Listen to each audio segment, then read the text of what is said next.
আইনের চোখে সকলেই সমান, প্রতিটি নাগরিকের ন্যায় বিচার পাওয়ার অধিকার রয়েছে। ভারতীয় বিচার ব্যবস্থায় এই নীতিকে বাস্তবায়ন করতে মহিলা এবং শিশুদের জন্য বিশেষ সুরক্ষা কবচ তৈরি করা হয়েছে। অপরাধের ক্ষেত্রে একজন মহিলা বা শিশু অভিযুক্ত হোক কিংবা নির্যাতিতা, উভয় পক্ষই সম্পূর্ণ বিনামূল্যে সরকারি আইনি সহায়তা পাওয়ার অধিকারী। অনেক ক্ষেত্রেই দেখা যায় অনেকেরই আর্থিক সামর্থ্য থাকে না। পরিবার পরিজন থেকে শুরু করে পরিচিতরাও অনেক সময় সাহায্যের হাতটুকু বাড়িয়ে দেন না। তাহলে সেক্ষেত্রে সেই নারী বা শিশুর প্রয়োজন নিখরচায় আইনি সহায়তা। এক্ষেত্রে উপায় তাহলে কি? কারা পড়বেন এই আওতায়? পিছিয়ে পড়া মানুষ বলুন বা এরকম যে কোনো ভিকটিমস বলুন, তারা যদি ডিস্ট্রিক্ট লিগাল সার্ভিস অথরিটি অথবা স্টেট লিগাল সার্ভিস অথরিটির কাছে যদি আবেদন করেন আইনি পরিষেবা কিংবা ক্ষতিপূরণের জন্য, যে কারণে তারা যদি ভিকটিম হয়ে থাকে এবং আইন অনুযায়ী যদি দেখা যায় যে তারা সত্যি ন্যায্য এবং প্রাপ্য, তারা নিশ্চয়ই পেয়ে যাবেন।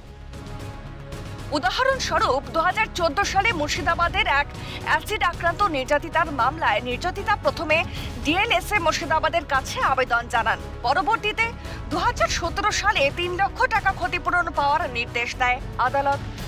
এরপরে স্টেট লিগাল সার্ভিস অথরিটির কাছে আবেদন জানান ক্ষতিপূরণের অঙ্ক বৃদ্ধি করার জন্য। সিটি সিভিল আদালতে এই মামলায় আদালতের নির্দেশে ওই অ্যাসিড আক্রান্ত নির্যাতিতাকে 3 লক্ষ থেকে বেড়ে 7 লক্ষ টাকা ক্ষতিপূরণ অঙ্ক ধার্য করা হয়। মামলাকারী অথবা অভিযুক্ত কিভাবে যোগাযোগ করবেন সেই নিয়েও বিস্তারিত জানিয়েছেন আইনজীবী সন্দীপন দাস। নাবালক বা নাবালিকা হয়ে থাকে তাকে থ্রু তার গার্জেনই আসতে হবে। এবার যদি তার গার্জেন না থাকে, সে আগে যদি এসেও যদি আবেদন জানায়, সেটা যদি কর্তৃপক্ষ মনে করেন, সে তার মতো ব্যবস্থা করে তাকে আইনি কীভাবে পরিষেবা দেওয়া যায় সেটা নিশ্চয়ই দিতে পারবেন। কম্পেনসেশন স্কিমটা হচ্ছে just to support some financially, কারণ একটা মানুষের যে পরিমাণ ক্ষতি হয়ে যায় সেটা কখনো ফাইন্যান্স দিয়ে তাকে কম্পেনসেট সেইভাবে করা পসিবল নয়।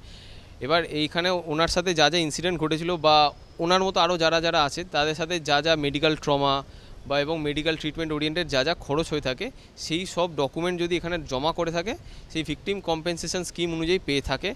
এবং ভিকটিম কম্পেনসেশন স্কিমেতে গাইডলাইন ফ্রেম করা আছে কোন কোন ক্যাটাগরির অফেন্সের আন্ডারে কী তার যদি ইনজিওর্ড পোর্শনের ওপর ডিপেন্ড করে তিনি মিনিমাম কত টাকা কম্পেনসেশন পেতে পারে, ম্যাক্সিমাম কত টাকা পেতে পারে।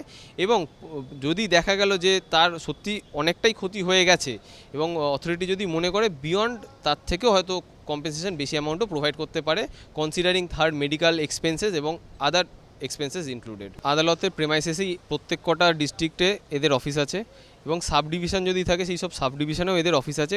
কোর্টেতে গিয়ে আপনাকে আগে খুঁজতে হবে যে স্টেট লিগাল সার্ভিসেস অথরিটির অফিসটা কোথায়, সেখান থেকে সবাই আপনাকে দেখিয়ে দেবে।